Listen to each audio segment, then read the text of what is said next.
Welcome back to Watch the Bookerman and to episode number 53 of Paul Heyman's TNA 2010.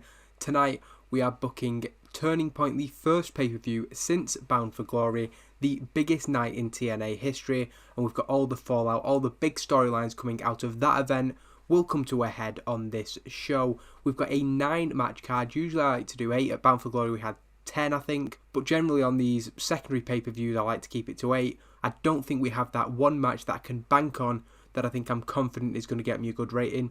Arguably Bobby Lashley, Samoa Joe, knowing what they did last month. So we've gone with putting together a card that hopefully is strong throughout rather than building to that one specific main event match. That said, I do hope Kurt Angle and Abyss deliver. We are in the Impact Zone, probably one of the last times we're going to be in the Impact Zone for a pay-per-view.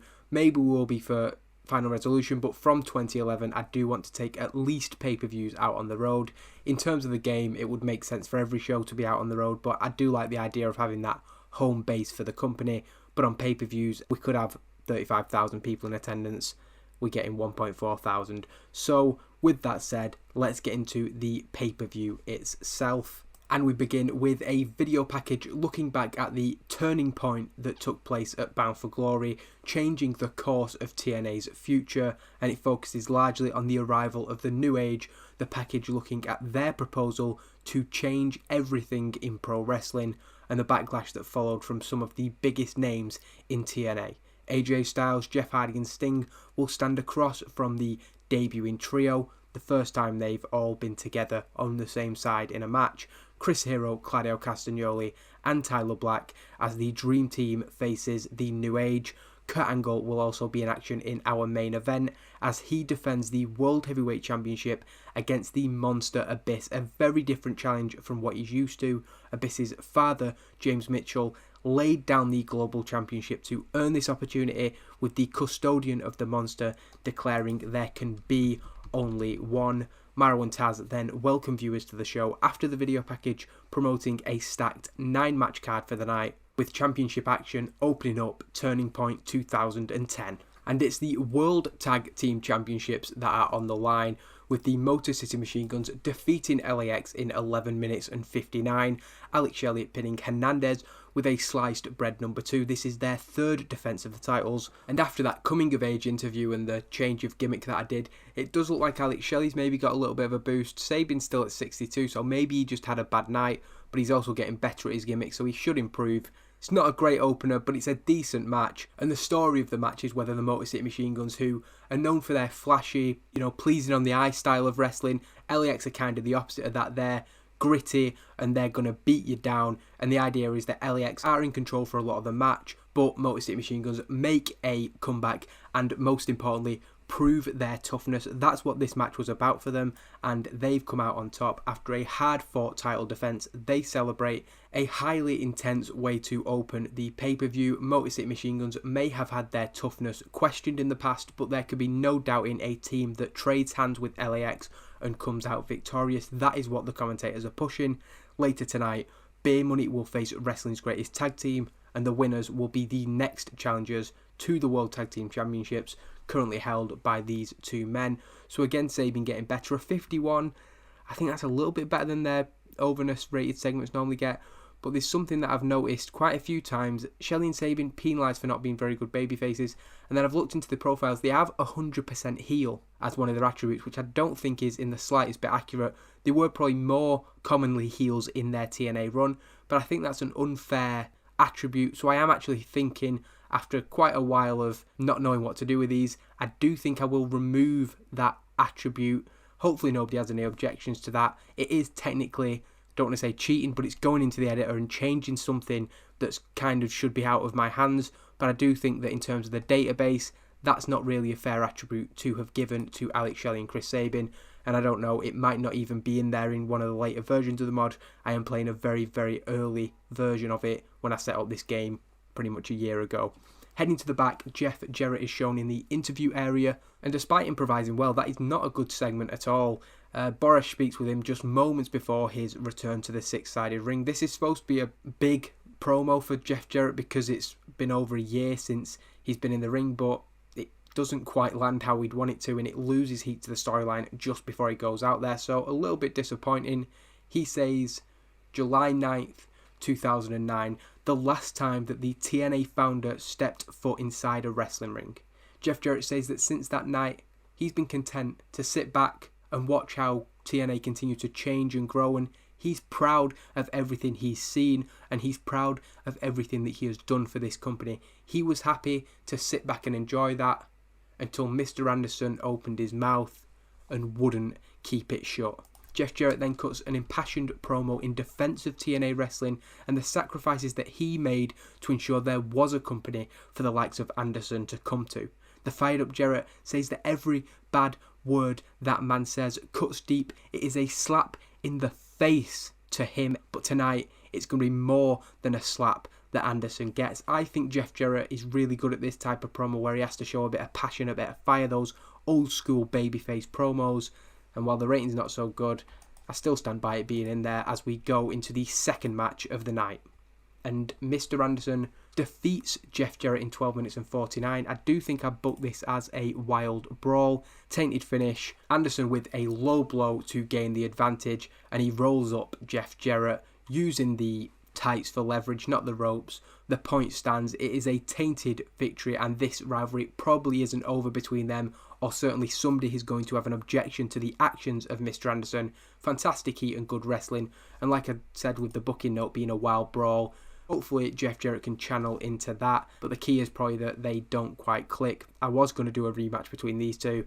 Chances, maybe not now, but it does advance Anderson the asshole segment, and he is again an asshole in how he secures this victory.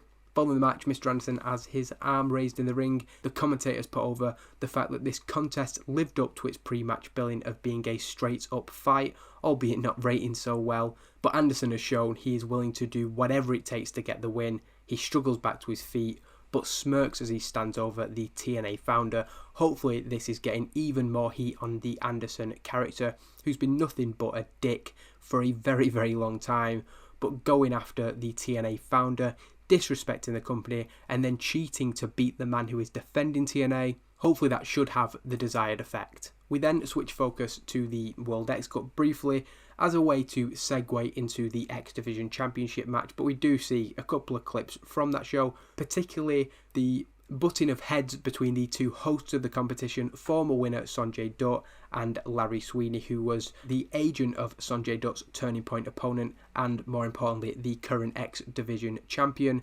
Footage is then shown from Sonjay Dutt's recent in-ring performances since his return, including Bound for Glory, where he took out Larry Sweeney with a punch to the jaw, while Kazuchika Okada has focused on leading Team Japan in the World X Cup. Dutt has been putting in some impressive performances on Impact. He defeated Amazing Red on the episode after Bound for Glory.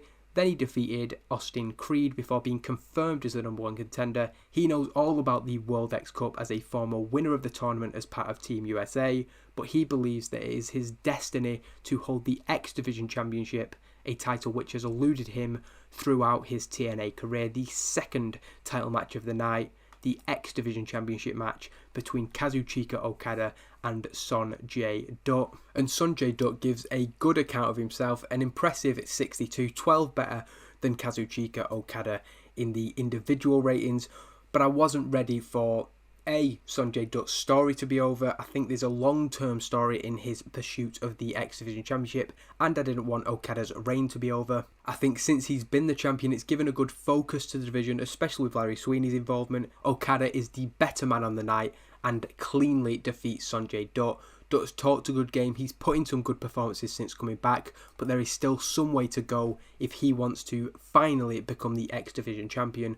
Following the match, Larry Sweeney returns to the ring, having this time avoided being taken down by Sonjay Dutt. That, I think, was something that I meant to mention in the match. We get Larry Sweeney on the apron and Dutt goes to punch him, but this time Sweeney gets out of the way. Again, that's one of their minor distractions, but Sweeney hands the X Division Championship to Kazuchika Okada.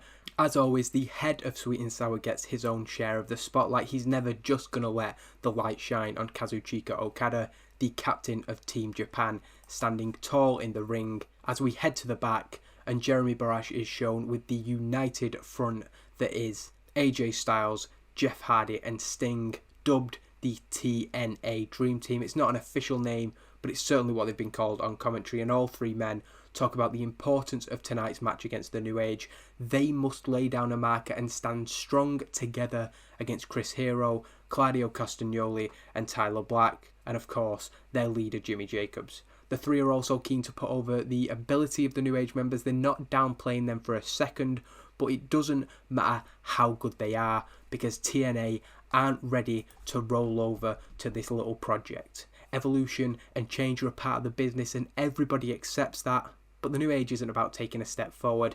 They are about burning everything to the ground, everything that has been built over the last 8 years, and they want to erase that history and rebuild it in the image of that twisted egomaniac Jimmy Jacobs. Sting has the last word on behalf of the trio, calling every person who loves pro wrestling to stand beside them, to stand up and be counted, because they're going out there to stop Jimmy Jacobs from shaping the future of this great sport. So he's trying to rally the fans behind them, and if there's 3 guys in TNA who the fans are going to get behind, it's these 3 men, all of them improvising well. Again, I've noticed it's not a fantastic rating. I did a 3-minute promo for this, hoping it'd give it a little bit of a boost. That huge match later tonight as we go into then the 4th match of the evening, and it is a steal the show match. It's not quite reached where I might have hoped it to. I was hoping we could maybe push 80, but there's some good performances in there, no doubt. Shelton Benjamin the best, Charlie Haas the worst, but it is wrestling's greatest tag team who come out victorious. A clean victory when Shelton Benjamin pins James Storm with a pay dirt. But you see there, it's a 16-minute and 21 match. We sent them out to try and steal the show. That's why I hope that we could get a little bit of a better rating. It says Shelton Benjamin carried the match in terms of in-ring performance, but everybody played their part, and we wanted a lot of near falls. A lot of matches I do this, but we want these 2 teams to look neck and neck until just that one thing at the end, that move that maybe comes a little bit out of nowhere, and Benjamin is able to pick up the victory for his team. Wrestling's greatest tag team celebrate following their victory, a huge win that secures them as the #1 contenders to the World Tag Team Championships. While there's no confirmation of when their match against Motor City Machine Guns will take place, the commentators put over that the dream match will be happening as the 2 hottest teams in pro wrestling at the moment. They've proved that tonight. Battle it out for the most prestigious tag team titles in pro wrestling today. Straight into the 5th match of the night as Sara Del Rey defends the Knockouts Championship against Awesome Kong. It's a 10-minute match. The story of the match is, of course, Awesome Kong looking for her revenge, but key to note tonight, Jimmy Jacobs is focused almost solely on that huge match, the main focus of the New Age, so he has had to trust that Sara Del Rey, Alyssa Flash and Mischief will go out and get the job done. And the key thing here is that not only does Sara Del Rey get the job done, she does it in emphatic fashion as she wins 10 minutes and 1 second by pinfall with a double underhook suplex, the Royal Butterfly.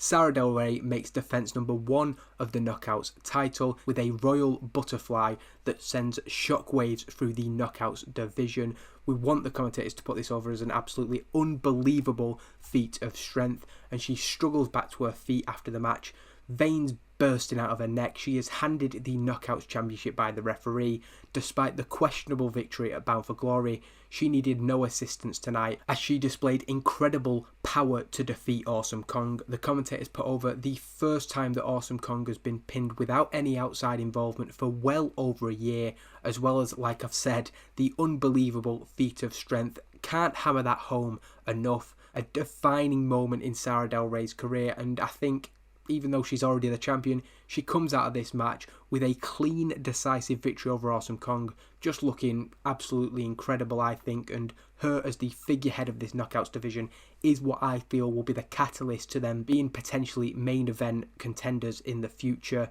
Del Rey is clearly fired up, perhaps having exercised the demons of her only TNA pinfall defeat to date, that match against Kong on Impact, where her lack of strength and perhaps poor judgment is what cost her more than any ability in the ring.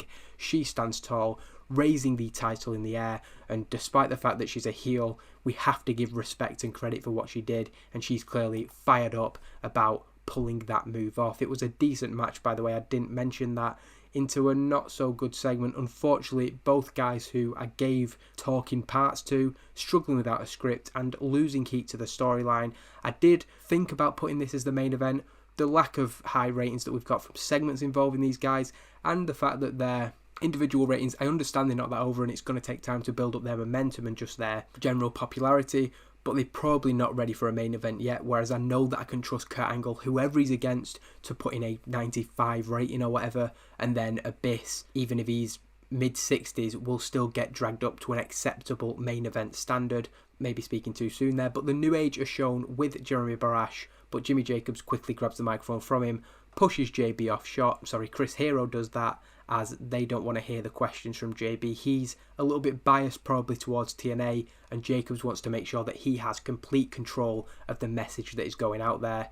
He makes a statement towards camera saying that AJ Styles, Jeff Hardy and Sting are looking to tug at the heartstrings of the fans to emotionally manipulate the people within the Impact Zone to turn them against the New Age. But he hopes the fans are smarter than that. Forget the sentiment. Forget that those guys were once considered the cutting edge of pro wrestling. It is time to accept reality. Not the fist pumping, chest beating, pandering, but the actual reality of the situation. Pro wrestling needs to change. Pro wrestling is going to change, and the New Age are spearheading that change. When Turning Point is over, everything he has spoken out throughout 2010 will be that key word, a reality, when Chris Hero, Claudio Castagnoli and Tyler Black stand over the so-called Dream Team. Tyler Black is then handed the microphone and says that the New Age arrived at Bound for Glory, but tonight they prove they are here to stay. So I tried to stay fairly vague, less so in this one, in the two promos tonight, because it's not necessarily about what they say, but about what they represent. TNA Dream Team, they represent not necessarily things staying the same, but the idea that you earn your spot. You don't just come in and take what you feel you deserve. The New Age, on the other hand, feel that is the only way to make change happen, or the best way to make change happen. They're trying to grab the spots from these three established stars, but AJ, Jeff and Sting aren't going anywhere without a fight, and that's exactly what we'll get later on tonight. Prior to the 6 sides of steel match between the two men up next, footage is replayed from Bound for Glory 2009 and Bound for Glory 10-10-10, with one victory for both Bobby Lashley and Samoa Joe coming in their two previous encounters.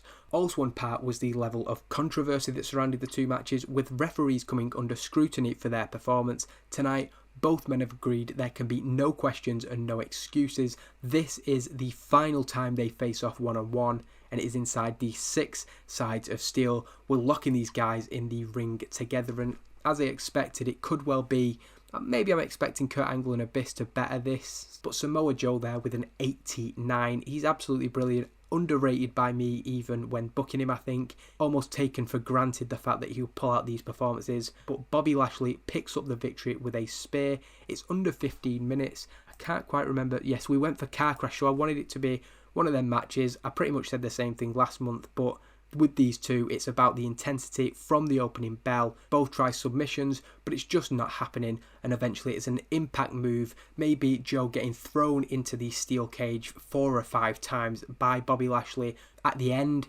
Bobby Lashley does come out as the better man on the night. Samoa Joe, no shame in losing to somebody like Bobby Lashley, but following a brutal and violent 6 sides of steel match, Bobby Lashley emerges victorious. No chance of controversy overshadowing this incredibly competitive and evenly contested match. Lashley has clearly had a lot taken out of him during this battle, but stands over Samoa Joe in the middle of the ring. We then switch away. I thought that with that being a big match and it delivering, thankfully, as I'd hoped, we'd just take a little bit away from what's happening on the night. I wanted to give an update on Bryan Danielson, who was attacked on Thursday night's episode of Impact. Jeremy Barash looks to speak with him, and Bryan explains basically what happened and that he requested time to tell his side of the story. He says that there's been a lot of accusations flying about, but the main suggestion has been that Desmond Wolfe was behind him being taken out. As much as he dislikes Wolfe, he wants to clear his name. There were 2 men involved in taking him down, 2 men who, as of Thursday night, aren't even a team anymore, but They teamed up to take him down. He confronted Danielson and Kazarian. He was still pissed off about what happened the previous week. Maybe he picked the wrong fight at the wrong time. Bryan knows that Kazarian was nothing more than a disciple of Daniels anyway, but he challenges Christopher Daniels to face him on Impact. So it's a weird thing to do, I always think, promote something for Impact on a pay-per-view. But like I said, this was just a way at the end of the second hour to give a little bit of a breather into the fourth of 5 title matches on the night, and it is Mickie James and Tara against the New Age, the rematch of Alyssa Flash and Mischief. But it's the same result as at Bound for Glory. Mickie James this time pinning Alyssa Flash with that Mick kick once again. Jimmy Jacobs not at ringside, as I said, preparing his men for the big showdown with the TNA Dream Team later. Again, an open competitive match. They stand tall together, having overcome the New Age in Alyssa Flash and Mischief's rematch. A video package then airs before that match that we've probably spoke about more than anything on the night, but it was the New Age's arrival last month at Bound for Glory that made such an impact on the company, attacking Jeff Hardy and Sting following their match against one another. Chris Hero, Claudio Castagnoli and Tyler Black made their debuts, led by Jimmy Jacobs, who declared 10-10-10 as the night that everything changes. Since then, the New Age have made their presence known all over TNA Impact, with resistance coming initially from the 2 men who they took out at Bound for Glory.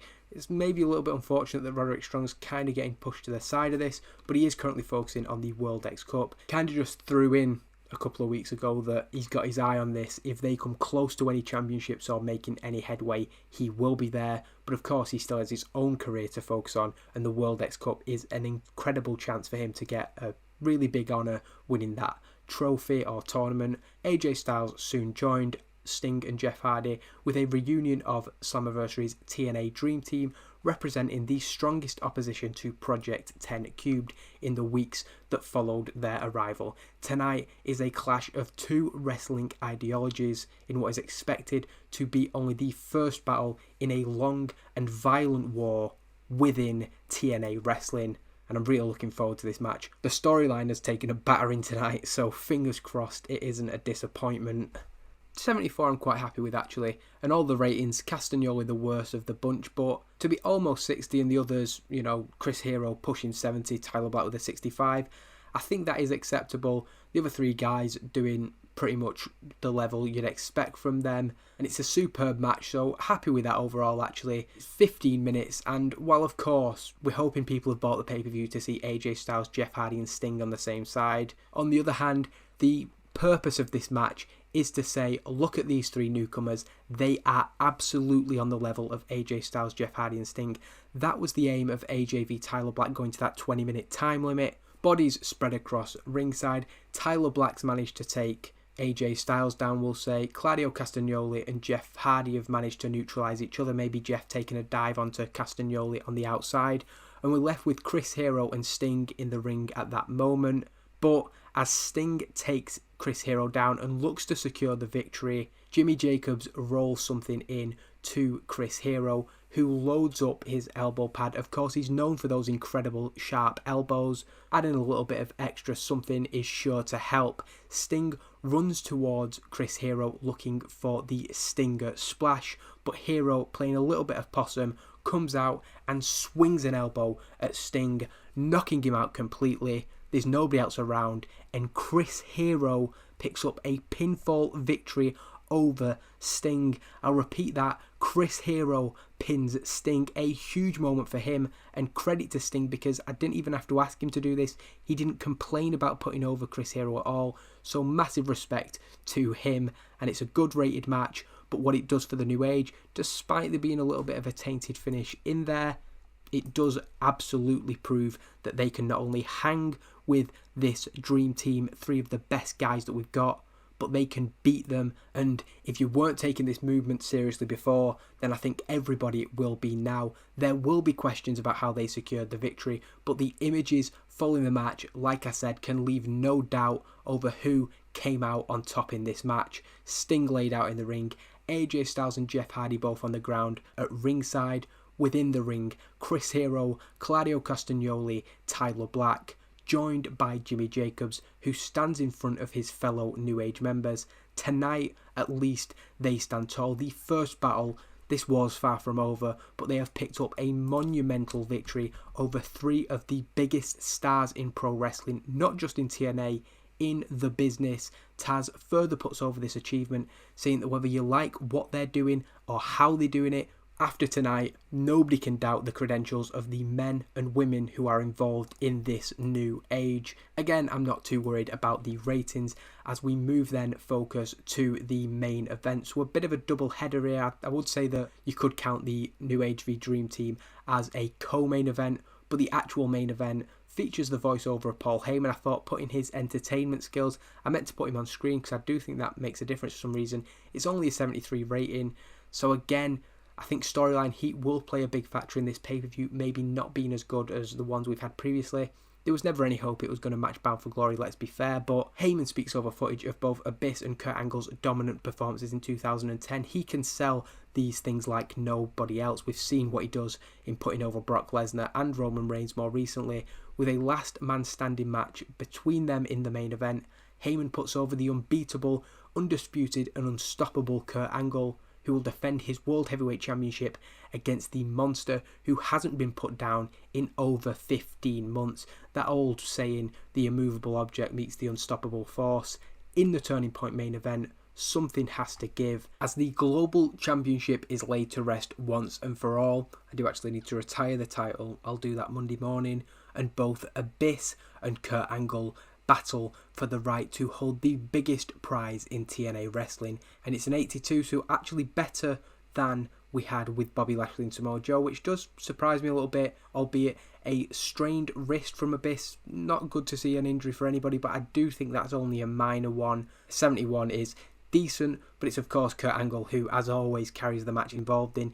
Gaining heat to the storyline doesn't really matter, but Kurt Angle and Abyss having pretty good chemistry lifted the match, and if you've seen some of the matches they've had before, you'll know that these two definitely went all out. There's some incredible moments from Kurt Angle v Abyss matches, and I'm sure that we can build a match here that even betters what they did in the past. Into the specific booking of the match, we do get a moment where James Mitchell is taken down by Kurt Angle. Mitchell tries to bring the Global Championship into play as a weapon to try and help when Kurt Angle is perhaps getting the better of Abyss, but Kurt Angle is quick. He takes the championship from him and clocks James Mitchell with it, taking him out, so he's not involved in the rest of the match. I don't remember too many instances where James Mitchell took a bump, but I'm sure that there'd be a way to make it so that he didn't hurt himself. But that doesn't really affect Abyss too much. He's still focused on his task at hand, and earlier in the match, he'd been handed a strap by James Mitchell, his father, and he just beats the hell out of Kurt Angle with that, eventually going to wrap it around his neck and climb up the set.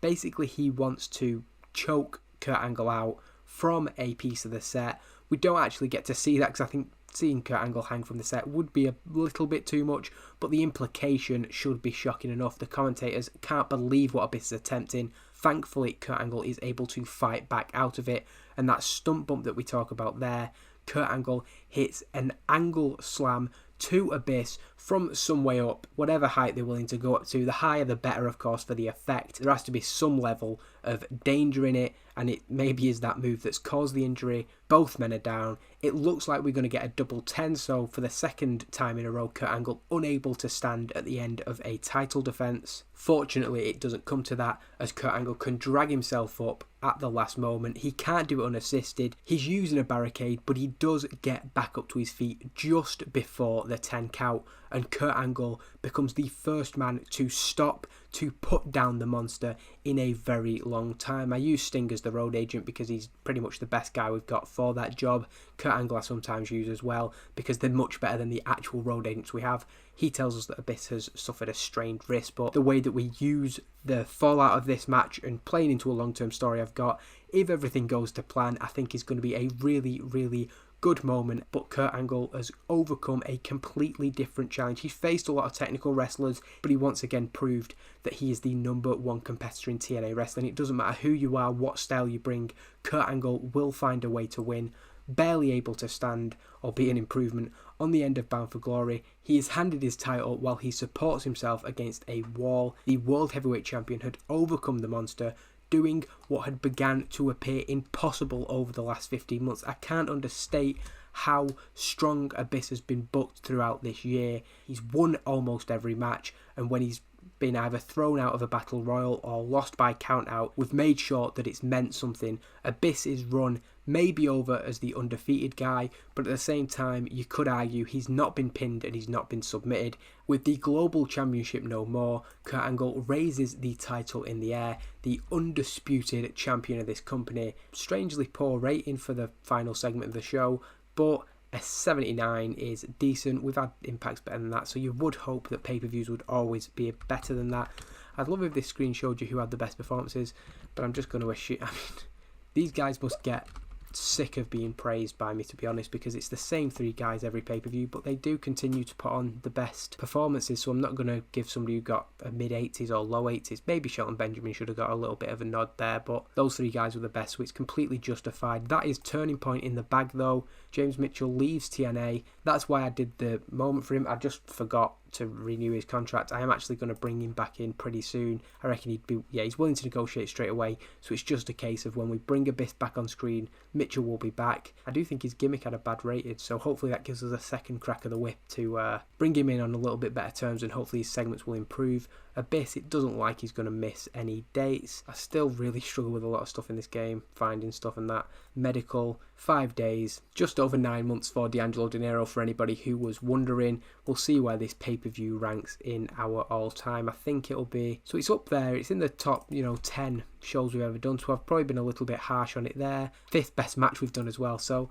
I think Bound for Glory skewed my expectations, because an 82 is incredible and we got an 81 on that pay-per-view. It's our second best pay-per-view yet, I think. 3rd, 4th, 5th. Okay, maybe not. Again, the buy rate's getting worse and worse. In terms of the actual business, Paul Heyman would probably be at risk of losing his job by the way this year's gone, but that's again part of the way the game is set up and the fact that I've had to take worse deals on pay-per-view and TV, which I can't control. I'm not going to worry about that at all. The key thing is that while Abyss is still the champion, because I didn't want Kurt Angle taking the title, I didn't see any point in that, it is a case that we will now retire this championship. The global title is no more. Kurt Angle, the top guy in the company, without question. He's proved that time and time again. But thank you for watching Turning Point. We're going into the last sort of 6 weeks of the year now, and I promise that the end of 2010 and moreover the start of 2011 is going to take this save to the next level. If what I have planned comes off, maybe something will fall through and I'll have promised big and not be able to deliver, but hopefully I can. And as always, thank you so much for watching, and we'll be back again with the next episode soon.